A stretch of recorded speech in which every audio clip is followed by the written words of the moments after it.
Bonjour à tous, dans cette vidéo nous allons voir comment réaliser ce circuit sur Tinkercad. Donc ce qu'on fait dans un premier temps, c'est qu'on retourne sur Tinkercad, on essaie de tout effacer, donc avoir un espace vide. Ensuite la première chose que l'on met, c'est le Arduino. Donc pour le trouver il faut aller dans tout, et là on descend. On descend jusqu'à arriver sur microcontrôleur, voilà. Et là on clique une fois sur le Arduino, on se déplace et on le pose. Hop. Ensuite, on aura besoin de ça. Comment vous expliquer?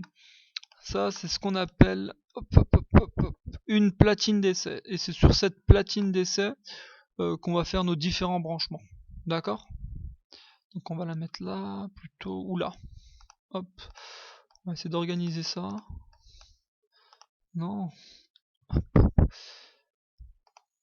Hop, on va juste déplacer la platine d'essai ici, ok. Donc la platine d'essai, ce qu'il faut comprendre, c'est que là les branchements sont faits en horizontal, d'accord? Donc là sur les deux lignes les plus extrêmes, les branchements sont faits en horizontal. Donc pour le plus et pour le moins. Ici, c'est la même chose, d'accord? Donc là tout est fait en horizontal. Par contre, sur les points du milieu, elles sont toutes faites en vertical. C'est-à-dire que là, tous les points que vous voyez, ils sont reliés. Donc si vous branchez quelque chose ici et quelque chose ici, et bah, ils seront automatiquement branchés parce que là, vous vous imaginez que c'est un fil qui les relie. D'accord? Donc, on retourne. On a besoin également, bah tiens, d'un capteur de température. Donc, on cherche le capteur de température. Hop, capteur de température, on fait un clic dessus. Et on va le mettre par exemple ici, d'accord? Ensuite, pour finir, on a besoin d'une résistance pour protéger notre LED et d'une LED. Donc hop, on monte, on monte, on monte. Donc un clic, on prend notre résistance. Donc notre résistance, on va la brancher comme ça, par exemple. Et on prend notre LED aussi. La LED, elle est où? Elle est là. Un clic et voilà. Regardez, là ce que je fais dans un premier temps, hop, je vais juste retourner rapidement.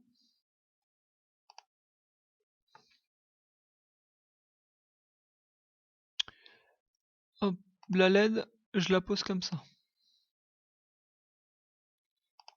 Donc là, en fait la LED, la branche anode de la LED, elle est bien branchée avec la résistance parce qu'ils sont sur la même ligne verticale, d'accord? Donc là c'est comme s'il y avait un fil qui les reliait. Ensuite, ce qu'il faut faire, quand on regarde notre schéma, on voit qu'on relie les deux branches, on les relie à la 11 et à la partie moins. La partie moins, c'est ce qu'on pourrait appeler sinon la masse. Donc ici, on peut cliquer ici. Donc tout est relié. Et ça, on le branche à la partie 11. Donc, tac, hop, hop. Et là, on se dirige vers le 11. Et voilà. Donc là, on a branché à la 11. Ce qu'on fait, c'est qu'on met tout ça droit. Ensuite, ici, bah, la masse, hop, on la branche ici à la masse. Donc là, maintenant, ce qu'il faut faire pour que ça soit tout bon, il faut bien relier le moins à la masse. La masse, en anglais, ça se dit ground. Donc, ici, sur le microcontrôleur, sur la Arduino, c'est marqué GND. Ça veut dire la masse. Donc la masse est branchée à la masse. Et le plus, et bah le plus c'est ce qu'on va alimenter. Là on va l'alimenter en 5 volts. Donc ce qu'on fait, c'est qu'on le branche au 5 volts. D'accord? Donc voilà. Donc là, si on branche n'importe quoi, par exemple une LED ici en plus, et bah la LED va s'allumer. Donc nous ce qu'on va faire, c'est qu'on va vouloir alimenter notre capteur de température. Donc on va faire un petit zoom pour vous montrer. Ici on a l'alimentation, et bah c'est là où on va alimenter. Donc là par exemple on va prendre un fil qui vient du plus, hop, et ce fil qui vient du plus va aller sur l'alimentation pour l'alimenter. Ce qu'on fait pour pas se perdre, on va commencer par changer les couleurs des fils. Donc là, on va le mettre en rouge pour montrer que c'est bien l'alimentation. Celui-ci, on va le mettre en noir pour montrer que c'est bien la masse. Celui-là, c'est le fil qui rentre.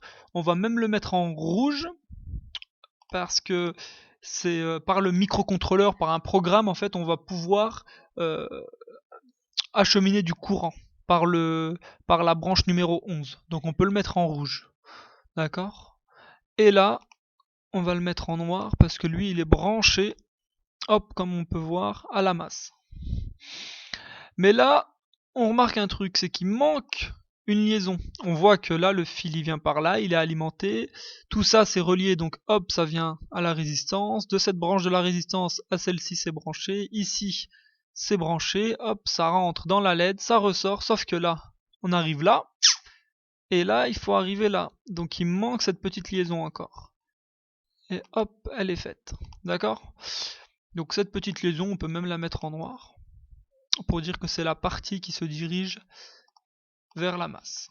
Donc là, nos branchements sont quasiment finis. Déjà pour la LED de détection, c'est en fait cette LED là, elle s'apparente au voyant rouge que vous voyez sur le tableau de bord, celui qui s'éclaire s'il y a un défaut. D'accord? Donc le branchement pour la LED est bon, est fini.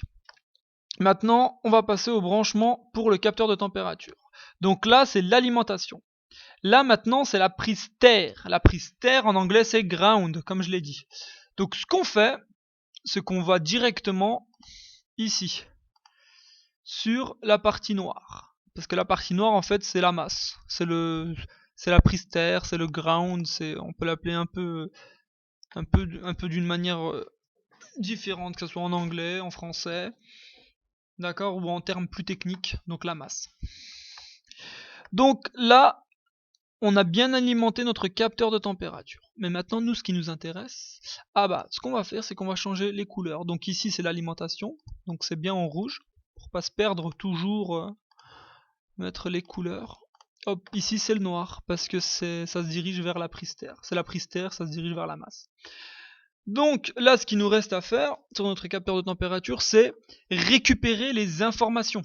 Parce qu'en fait, c'est les informations qu'on va collecter de notre capteur de température qui vont nous permettre de créer un programme et de l'exploiter analogiquement. D'accord? Donc là, c'est des données analogiques qui vont nous permettre de programmer cette LED pour qu'elle puisse s'allumer s'il y a un défaut ou ne pas s'allumer si tout va bien. D'accord? Donc, d'ici, de la tension de sortie, donc c'est de là que sortent les informations utiles, on va la brancher ici à A0, analogue A0. Donc là, ce qui se passe, c'est que les informations qu'on va récupérer du capteur de température vont aller sur le A0. Et là, ces informations vont être collectées au niveau de l'Arduino et on va les exploiter. D'accord? Donc là, le branchement est fini. Vous pouvez vérifier, c'est le même branchement qu'ici.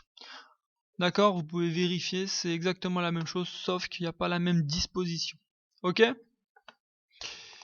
Pour finir, hop, il faut encore relier à la masse. Hop. Tac. Donc celui-là, on va le mettre en noir, c'est encore la masse. Et voilà. Maintenant, notre montage est fait. On peut démarrer la simulation. Et là, ce qui va se passer, c'est ici. On va pouvoir faire varier la température. Donc quand on fait varier la température, normalement quand on va faire varier la température, on aura la LED qui s'éclaire oui ou non. Nous, on va être dans le cas où on veut qu'elle s'éclaire à 100 degrés Celsius, d'après l'exercice. Donc maintenant, ce qu'il faut faire, c'est exploiter la partie code. On met arrêt et maintenant on retourne à l'exercice. Donc là, le montage a été fait.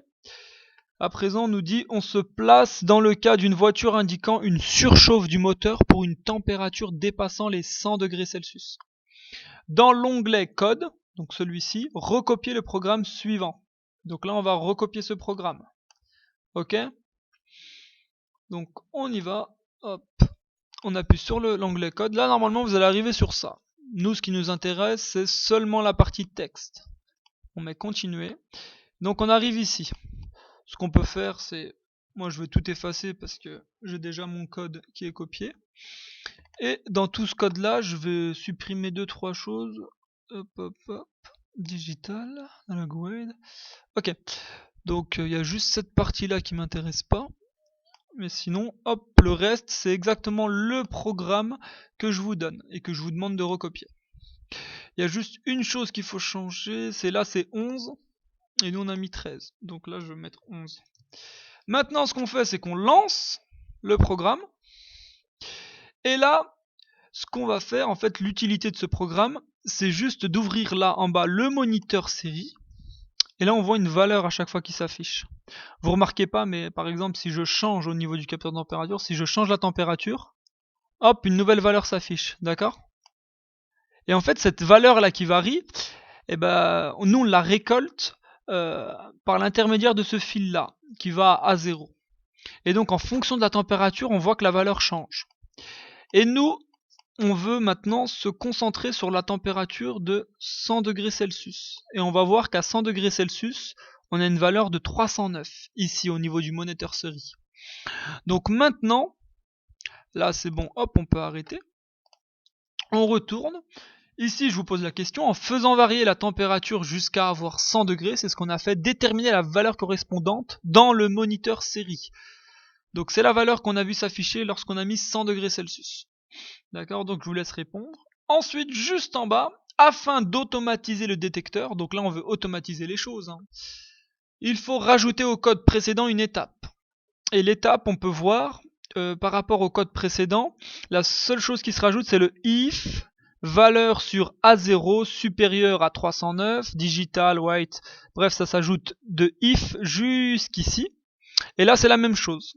Et là, la différence entre les deux codes, c'est que là, on a pour supérieur à 309 et là, on a pour inférieur à 309. Donc là, je vous demande de choisir lequel des deux est le bon. Là, en clair, if, en anglais, ça veut dire si. Donc là, on nous dit si la valeur du moniteur est supérieure à 309, alors la lampe est allumée, high. Si la valeur sur A0 elle est inférieure à 309, alors la lampe elle est allumée. Donc ce qu'on va faire, c'est qu'on va recopier un premier code. Donc voilà, là c'est un premier code. Hop, ici c'était 11. Et ici c'est 309. Donc là j'ai pris le cas où la valeur de 0 est supérieure à 309. Donc on va lancer la simulation. Hop, on lance la simulation. Maintenant on va observer au niveau de la température. Donc nous, la température qui nous intéressait c'était 100 degrés. Donc là on voit que quand on est en dessous de 100 degrés, quand on est en dessous de 100 degrés, oh là là, ça va pas me gêner. Tac. Ce que je vais faire, c'est que je vais réduire ça. Ou je vais faire ça comme ça. Là, quand on est en dessous de 100 degrés, la LED elle est éteinte. Quand on arrive à 100 degrés, hop, là j'ai dépassé 100 degrés. Mais on voit que quand on dépasse 100 degrés, on voit que la LED s'allume. Bah là, on remarque que c'est quelque chose qui nous intéresse. Donc là, j'ai un peu spoilé la chose, donc c'est bien le code que j'attendais de vous. C'est de choisir ce code-là. Par contre, si on essaye l'autre code, donc avant de modifier, il faut bien mettre arrêt. Et là, on modifie. Donc cette fois, je vais mettre inférieur 309. Donc là, c'est reparti. On voit que la LED est déjà allumée alors qu'on est à seulement 25 degrés Celsius. Là, c'est un défaut. Parce que nous, ce qu'on veut, c'est qu'elle soit éteinte pour des températures en dessous de 100 degrés et allumée pour des températures supérieures. Alors que là, c'est le contraire. Donc là, on voit que ce code, il est pas bon. D'accord? Et voilà. C'est tout ce que j'attendais de vous sur Tinkercad. Donc là, vous choisissez le code qui convient. Et pour finir, vous résumez en quelques lignes le fonctionnement d'un capteur de surchauffe. D'accord? Merci pour votre écoute.